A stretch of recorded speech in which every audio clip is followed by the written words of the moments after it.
It's the amen effect, ancient wisdom to mend our broken hearts and world. Two parables of stories that I've used through this our time together in this book has been one, the ancient wisdom that talks about the need to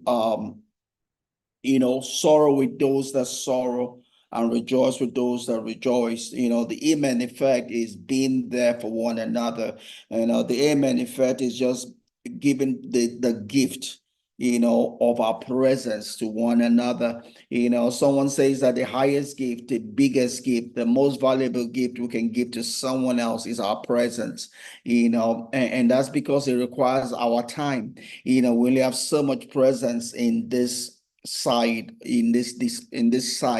of eternity. On this side of eternity, we're all given a certain number of moments, a certain number of days, and if we're then able to share that limited, non-replenishable resource with someone else, then it's because we love that person. We can give people money we can get back. I bless you with money, I can get that money back. But if I give you my time, I can get my time back.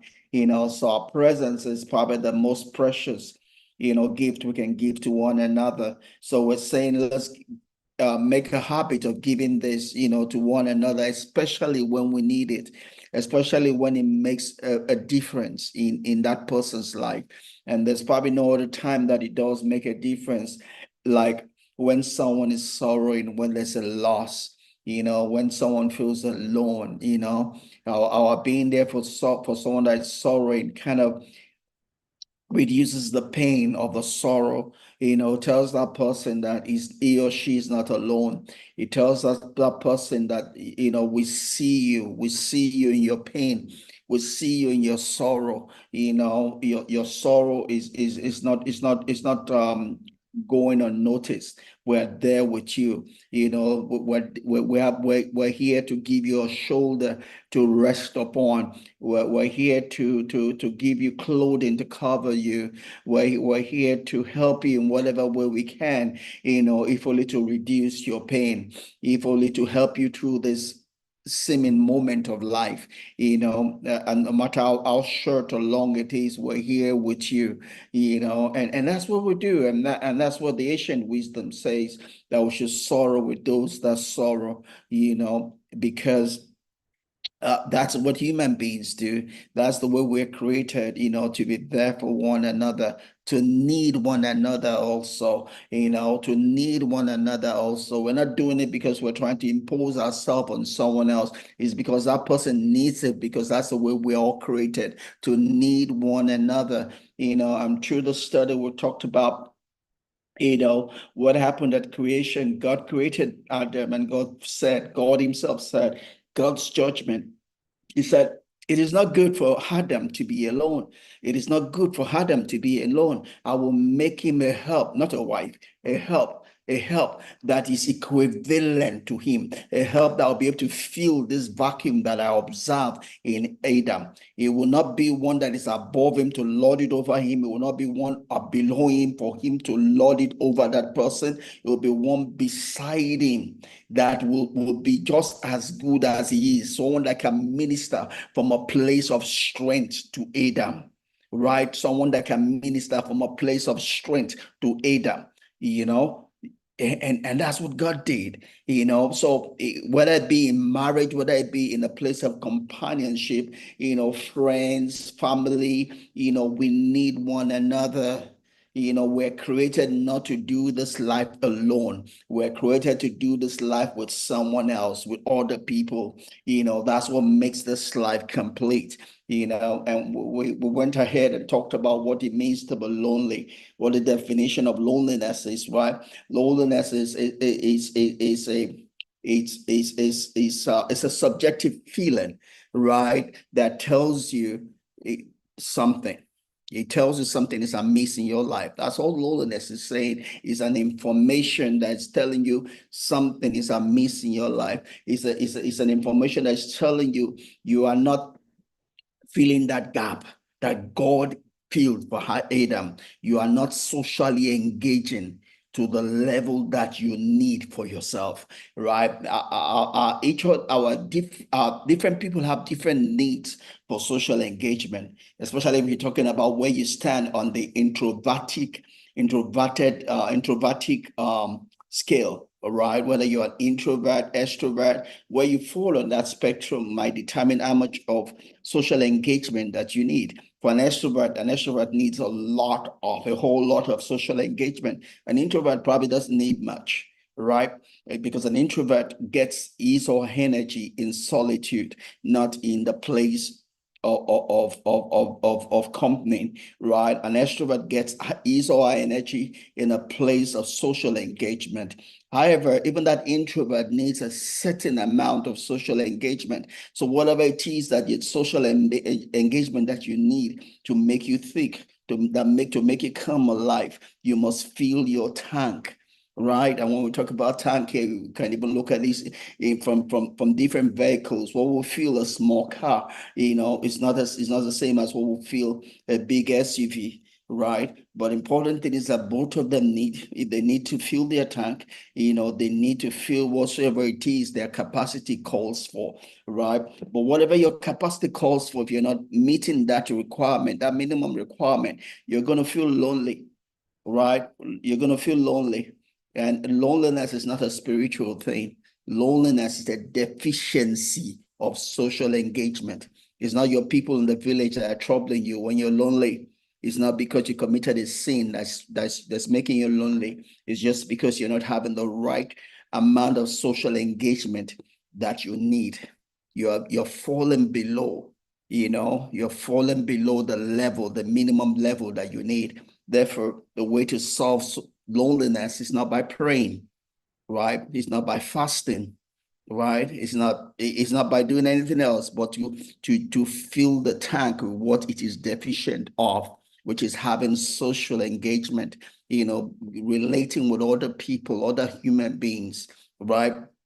And you have to be careful, because when you do this also, you must do this without giving your system, your social system, a shock, because every system hates a shock, whether it be a physical system, a spiritual system, your digestive system, your physical system, whatever it is, every system hates a shock. Because you've been deficient doesn't mean you just suddenly jump and try to get it all in one blow. You'll kill yourself. You'll kill yourself. A shock will damage the system. If you've not exercised for a long time and you're deficient in exercise, you can't just jump in and do what you used to do 3 years ago. Your system has contracted. You have to do it in baby steps. You have to break back into that place where you used to be. You are no more the person you were three years ago, 3 months ago. You have to break into it. So even as you are waking up from a place of loneliness, there's a need for us to breaking into that also. You take baby steps in social engagement, getting back into a place of social engagement. You take baby steps even in doing that. I'm going to take up my slide for now, since I'm still doing this introduction.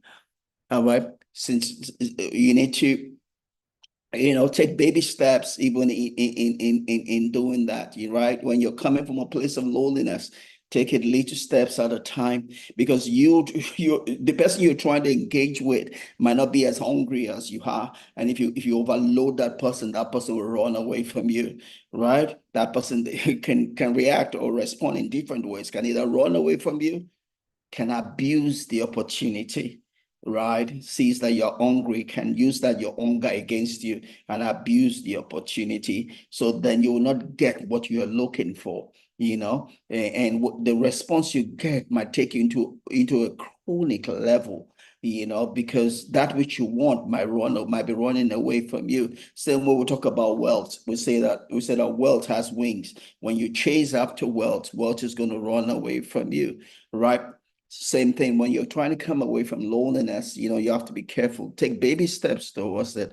And again, the way you get people be interested in you is to be interested in people.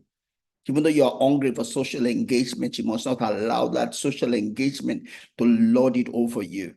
Because if you allow it to lord it over you, you will not get what you're looking for. You will be further pushed into loneliness because people will avoid you or use you. Right? Yes, I'm lonely and I'm trying to get back to a place of social engagement that I need to solve my loneliness issue. Right? Yes, that's my condition. That's what I'm trying to come out to. But I must never lose control. I must never lose control. Even in that state, I must take control of the situation. Right? And the way to make friends is not by going out there to want people to be your friend, is by showing yourself to be a friend. He that must have friends must show himself friendly, love on some people, love on people. Right? Don't go out there asking people to love you. You love people, right? The key to life is giving, it's not taking. Yes, you're hungry for love, but the way to get that love you're hungry for is to go out to give love, that same love to other people. That's the way to get in. The way to get in is not the way of going out there to as it were, just harvest from people, right? The way the universe works, you must always give more than you receive. You give more than you receive. Give more than you, well, keyword is probably not the word to receive, is you must always give more than you make demand of. You always get more than you give, no doubt, but it must not be what you are demanding of. Because the way the universe works is that when you give, you will be given, you will be given. But the first step towards receiving is giving, not receiving. So you give and you shall be given. Rest down, shaking together and running over. That's what God promises. That's the way universe works. That's what the ancient wisdom says. Give and it shall be given to you. Right? Pressed down, shaking together, and running over. So it will always be more than what you give. But the first step is that you give. So if you want to solve loneliness issue, you step out to love other people. Love other people. And the best time to love is not when you are in sorrow. The best time to love is not when you're lonely. The best time to love is before you get to a place where you need it.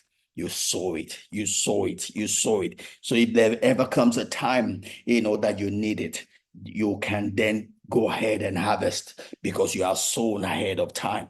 You don't sow the time you need it. You sow before you need it, so that when you need it to freely flow towards you, you freely flow into your life, right? But let's go back to what we're talking about. So the ancient wisdom said, will sorrow with those that sorrow, right? Will rejoice with those that rejoice. In the time of sorrow, I sorrow with other people because that's what they need. At that point in time, also, I'm sowing into that life because one day I'm going to need it also. Because there's a time to rejoice, there's a time to sorrow. My own time is going to come that I'm going to sorrow, and I'm going to need other people in my life to sorrow with me. If I'm going to get people to sorrow with me, then I need to sorrow with other people when they are sorrowing, because what I give is what I receive. Give and you shall be given. Sorrow with other people and people will sorrow with you. Is that song that will say, lean on me when I'm not strong, because one day I'm going to need a shoulder to lean on. I'm going to lean on me now. I want to give, I want to bless, because one day I know I'm going to need a shoulder to lean on. Today I'm strong. Lean on me today. I'm sowing, I'm sowing, I'm sowing, I'm sowing, because one day I'm going to need the harvest of that which I'm sowing. Because the key to life is to give, to sow. You can only expect an harvest if you sow. You can only expect a harvest if you put seed in the ground, right? So when you're strong, the sensible thing to do, the reasonable thing to do, the befitting thing to do is to sow, sow, sow, sow. So the